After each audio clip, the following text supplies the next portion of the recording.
Oh, beautiful for spacious skies, for amber waves of grain, for purple mountains, majesty above the fruited plain. America, America, God bless His grace on thee, and crown thy good with brotherhood, from the sea to shining sea.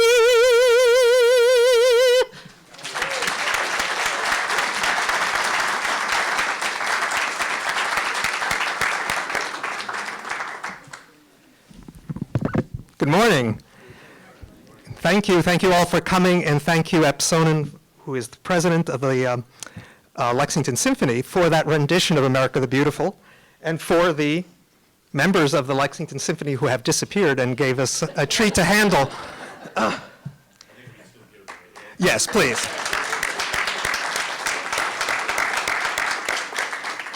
What a week. Last Saturday, nearly 1,000 people attended the grand opening of the community center, and today we gather here for the grand reopening of Cary Memorial Building. In 1 week, we have brought 2 pillars of community civic, recreational, and cultural engagement into service. 87 years ago this week, Lexington gathered as well for the dedication ceremony of this building. At that time, Robert Clapp, president of the Board of Trustees, formally transferred the building through the selectmen to the inhabitants of Lexington. And in your program, at your chairs, you'll find a copy of the remarks he made that night, and I will borrow a few. In his dedication, Clapp held out hope that we would be here today, that all the numerous literary, social, and charitable organizations of the town may here find opportunity for exercise of their activities. It is safe to say that this ambition has been shared and fulfilled throughout the generations, and that is alive and well today. Robert Clapp spoke of anticipated uses for the building, including any purpose for which, by common consent, makes for the betterment of the community. Today, one such use, the return of town meeting to Batten Hall, this just over a week from now, is eagerly anticipated. But in 1928, Lexington was just about to move to representative town meeting. That change was greeted, as is much change, with some consternation. Clapp wistfully spoke of the loss of tradition and his hopes that not only would all citizens of the town be permitted to come to these spacious galleries, but that they would be allowed to participate and not remain mere spectators. Today, representative town meeting is a treasured institution, and we are comforted that the system devised is effective in expressing popular will and imbues a strong sense of civic responsibility throughout the community. The more things change, the more they stay the same. For example, we Lexingtonians have strong opinions, and we are happy to share them widely. In his dedication, Clapp returns 3 times to the challenges and delays in getting the building built and of satisfying the public. He states finally, having turned over the building, the trustees would be, quote, a little hard of hearing with respect to the defects that are pointed out. It comes down to us to rejoice in those defects of this grand building. In our day, we benefit from the vision and generous of the Cary sisters, the devotion of the trustees in getting the building built, and from the dedication of today's volunteers and staff in restoring and adapting the facility you see now.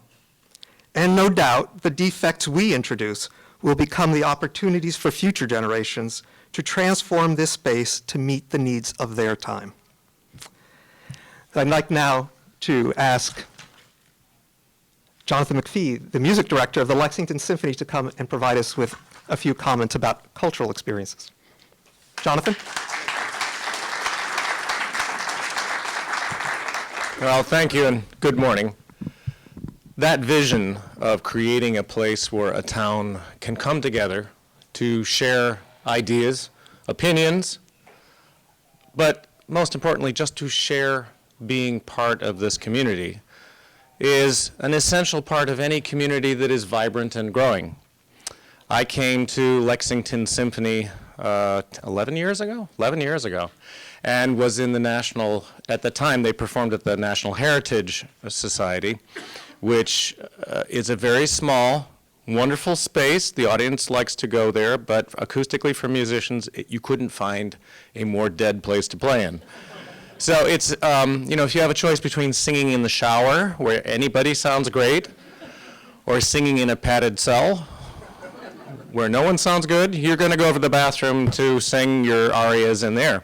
So I remember talking to Fred Johnson, who was the chairman of the board at the time, and saying, Fred, there's got to be someplace else that we can perform here that has more seating capacity to bring in more people and have the kind of sound that the orchestra can grow to. Because an orchestra actually grows into their sound according to the acoustic they play in.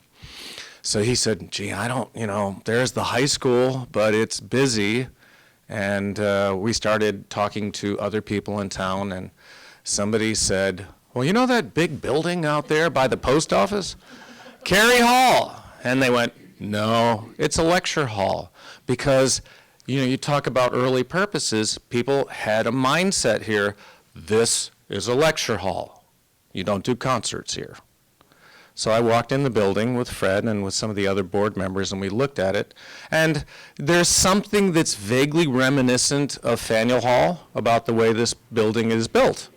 Faneuil Hall is a great place to play, and I've done concerts there. So I looked at the thing and said,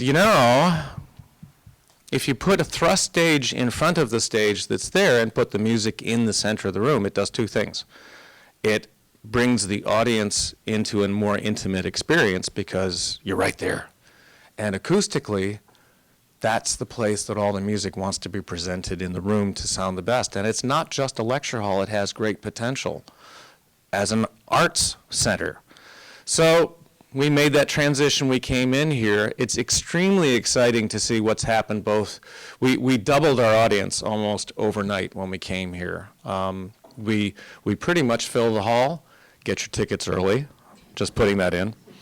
But I think the people who had the vision originally for this building as being the center of all things important to the town would be thrilled to see how in this generation there's politics, information, bringing people together for important events, but there's also the joy of cultural events that you can share in here. So I just did a walkthrough. I wasn't able to do the walkthrough earlier, and I have to go quickly to Boston Ballet to do Mahler 3 at 1 o'clock. But I didn't want to miss this because this is a landmark moment in the community of Lexington, and this new facility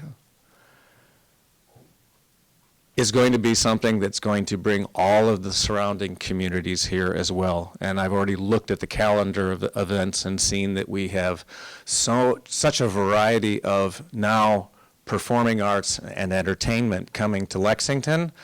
Not only is that invigorating as far as the community goes, but economically, it's going to be extremely positive for this city. The restaurants, the shops in town. Anytime you get people coming into the city and excited about being here, they're going to spend some time here. They're going to really be part of that economic fiber that makes this the place to be. So I'm very excited to be part of this, and this is great. Thank you.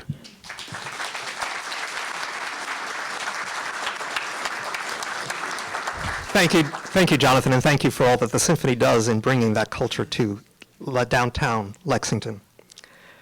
This facility is not only the gift the only gift offered by the Cary sisters. In addition, a trust fund amounting to half the funds needed for construction and outfitting of the building was established to provide for continuing education through lectures and scholarships. I'd like to invite Rita Goldberg, member of the Cary Lecture Series Committee, to address us now. Rita? Thank you, Joe. What, I don't get a handshake? Hello, everyone. I'm here I'm only a member of the Cary Lecture Committee because our chair, Bob Halpern, couldn't be here today, but Susan Emanuel from our committee is also representing us here. And of course, I feel I have to answer Jonathan's remarks a bit because we are the lecture part of what's done here in Cary Hall. But we're not just a lecture committee, I hope. As you know, the Cary sisters set up the lecture committee originally. It was absolutely coterminous with this building, and we are so thrilled to be back here, especially because the acoustics, which Jonathan mentioned, are so ideal for music, have been somewhat, as we hear constantly from our contentious audience. We've already heard Lexington is quite contentious, and we've heard from our audience that sometimes they can't hear our lecturers, even when they're trying very hard. So we are extremely thrilled to come back, not only to this beautiful hall, but to a hall that will now meet the needs of the 21st century and its citizens. So the sisters, who sounded like wonderful people, I found wasn't there supposed to be a descendant of the Cary family here? Is that person here today? I guess not. But anyway, speaking to the unseen air, when I read up a little bit on the sisters, I discovered that not only did they give this wonderful money to us and the wonderful hall, but they also endowed several black colleges in the South, which at the turn of the 20th century must have been pretty unusual. So I wish we could applaud them in all the many ways they benefited not only our community, but our country. Yes, let's applaud them.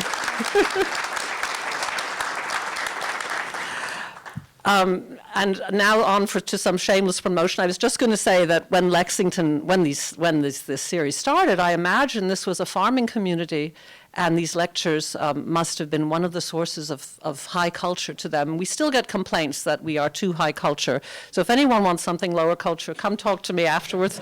We're trying our best to spread things as wide as we can.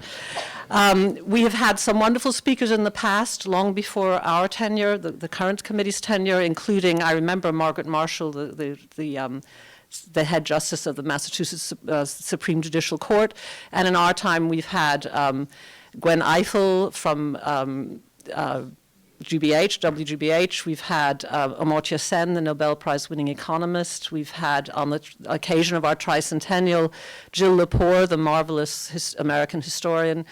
And we recently had Gregory Maguire, the author of Wicked, who came not only gave one of the best talks we've ever heard here, but Wilson's Farm supplied cake, a tradition I see that we're continuing here today. So let me just close by saying I hope you will come to our lectures this year. The first one, Naomi Oreski's shameless promotion time, is tonight, but at Clark, because we weren't sure that the hall would be open in time. So please come if you can. She's a marvelous speaker on climate change and many other interesting things.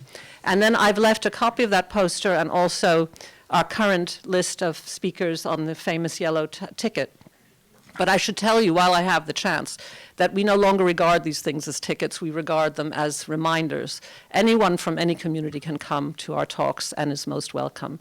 So I'm, again, delighted on behalf of all of us to be part of this wonderful occasion and to share the hall with the Lexington Symphony and Town Meeting, which I happen to be a member of too, so I'm here a lot of the time, and the many other organizations that are making this place so great. Thank you very much.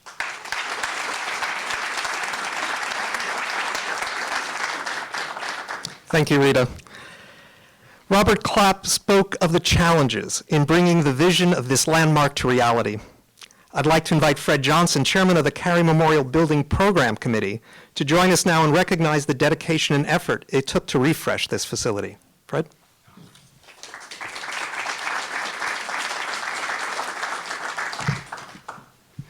I'm so grateful to be here for this event.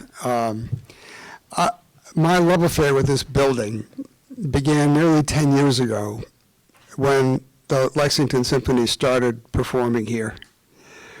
And as its board chair, I got to stand by the stage and talk to the audience and introduce its extraordinary music director. At the same time, the Center Committee, on which I've been sitting forever, it feels, was working to build support for improving this building as an aid to maintaining the vitality of Lexington Center. Since 2010, 3 town meetings have voted to support what's become this project. In one of the best decisions ever made, the choice of a firm to do the work of studying and evaluating the hall was made and led by a man who earned the opportunity to stay with this project to this day. And I have to salute this extraordinarily gifted architect who is sensitive to historic buildings, a great team builder, and a terrific manager of people. And I don't know if he's here, but if he is, Don Mills. Thank you.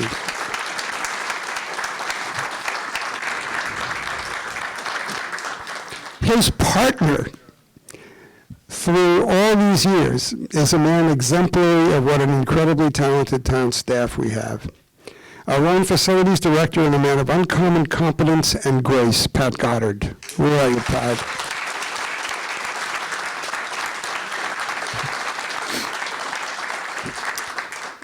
With the mill study done, the selectmen appointed a program committee, which I chaired. And on our team, we had representatives from the school committee, the historical commission, the lecture committee, the board of selectmen, and we had liaison from all the finance committees. Don's report told us what was there. Our task was to review that study, get a lot of public input, and recommended what we wanted to do with what was there. We went, after a year, we went to Springtown meeting in 2013 and told them what we wanted to do was threefold. We wanted to bring the building up to code for life safety and accessibility. We wanted to replace the aged building systems, including the HVA system, which also, by the way, serves the town office building. And we wanted to make the building work better for all the people who use it. We told them the job would cost north of $8 million and asked for $500,000 to get the design and engineering work done. Town meeting said yes. Then a new committee was formed to oversee the design and engineering, further refine the work. And I served on the D&E commission. I don't know, is Nancy Shepard here? She was part of both groups, and we sort of, hey, Nancy.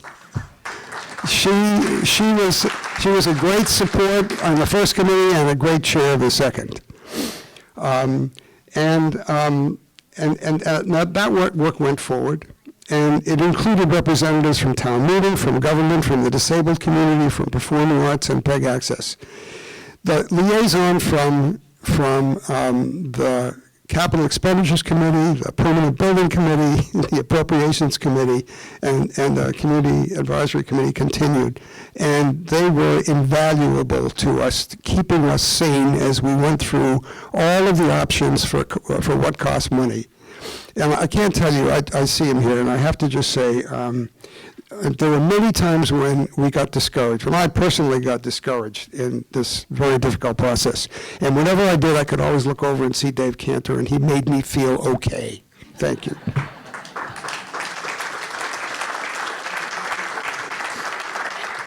Don's report told us what to do. The program committee recommended, Don's committee told us what was there. The program committee recommended what to do, and Nancy's committee dealt with the how to do it. And ultimately, we went to Springtown meeting in 2013 and asked for the $8.5 million to do this work, and they said yes. It wouldn't have happened and couldn't have happened without the support of the Community Preservation Committee and the funds that they agreed to allocate and the debt that they agreed to take on to make this project happen. So we owe them a huge vote of support. And at the time, so Marilyn Federosa and Wendy, thank you. I also have to mention a man who came to us in the fall of 2012 with an idea that Cary could support more than town meeting, the lectures, and the symphony. That people would come for a wide variety of performance experiences. He tested the idea with 6 performances in 2012 and 13, and then responded to a town RFP with a commitment to produce over 30 events the season we reopened. The season has begun, and I have to salute the man who is making a huge bet on us. Peter Lally, are you here? Peter, thank you so much. For over 85 years, this building has been a community resource, a place for people to gather and share experience. Now, for decades to come, it continue to be a place for people to gather, to be entertained, to be inspired, to listen, to learn, to speak, and be heard. Thank you, Lexington, for making it happen.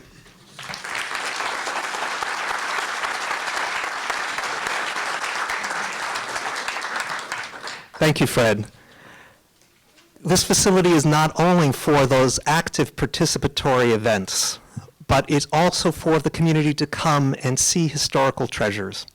And part of it is to house portions of the collection of the Historical Society. In its first days, there was a dedication and placement of the Dawn of Liberty painting. And today, Bill Poole, president of the Lexington Historical Society, will lead us through a renewal of that. Mr. Poole, Bill. Good morning. It's really so comforting to see so many friendly faces here, and I feel a little bit more relieved in making this presentation. We're actually celebrating 2 restorations today. First of this wonderful hall, and second of the painting that you encounter and cannot miss as you enter the lobby. It is called The Dawn of Liberty and depicts the engagement on Lexington Common of April 19th, 1775. I've been asked to give you a brief history of that work, and I say the word brief. And I do promise to be brief, since I see, according to the program, that I am the one standing between you and the refreshments. The Dawn of Liberty is the work of Henry Sandham, who was born in Canada in 1842 and became a very successful artist and illustrator, attaining a worldwide reputation. In 1880, Sandham and his wife visited London, where they toured the galleries and museums, admiring the great works of art there. Then, before returning to Canada, they decided to stop in Boston to visit for just a few weeks. However, encountering the vital art scene in that city, they remained not for just a few weeks, but for the next 20 years. In Boston, Sandham soon became a much sought-after portrait artist and also won numerous commissions to represent historic homes and buildings and to depict outdoor scenes around Boston. But his ambition was to undertake a large-scale painting, like those he had seen in London, portraying important events in history. A Lexington friend, Charles Wellington, suggested the April 19, 1775 engagement on Lexington Common. Sandham agreed and began researching the engagement in great detail, including what would have been to my great joy as a Lexington Minuteman, firing muskets on the Common to observe the drifting of the smoke in the air. Sandham began the painting and had worked on it for several months when he was contacted in April of 1886 by a committee representing the Lexington Historical Society with regard to buying the work. This is one of the very first acts of the society that had just been founded in that very same year, 1886. Hearing about Sandham's work, the society was determined that it should hang nowhere but in Lexington. Sandham agreed. The work was purchased for $4,000, and on August 11, 1886, it was unveiled in Lexington's Old Town Hall, then located on Mass Ave across from Waltham Street. And there it would be displayed until 1928, when the current town hall was completed and the old one demolished.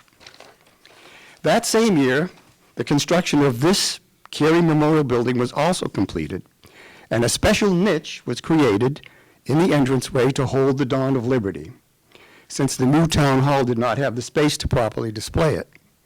And this is where it has remained until July of last year, when the restoration and refurbishing of this building commenced. Since the painting had to be taken down during the construction anyway, it was felt that this would be a good time to consider the restoring Sandham's work as well. The Lexington Historical Society voted to fund the restoration, and the painting was taken down and transported at town expense to Bedford to Carmichael Art Conservation, which would undertake its restoration. As a result of Carmichael's work, what you're able to see today is more of the detail and the color that Sandham incorporated into his painting. Although some might consider the painting still to be a bit dark, this is more due to the atmosphere that Sandham wanted to represent, the breaking of dawn. There are many who should be thanked for this undertaking. The board and members of the Lexington Historical Society for funding the restoration, and Carmichael Art Conservation for restoring and conserving the work. Also deserving thanks are those individuals who were so careful in dismounting, transporting, remounting, and the painting and installing new lighting again, at town expense. And we certainly owe a debt of gratitude to those who initially had the foresight to create the niche in this hall to exhibit this great painting. But in particular, we owe to you, the citizens of Lexington and the town, our sincere gratitude for cooperating so wonderfully in restoring the Dawn of Liberty to its place of honor. Thank you.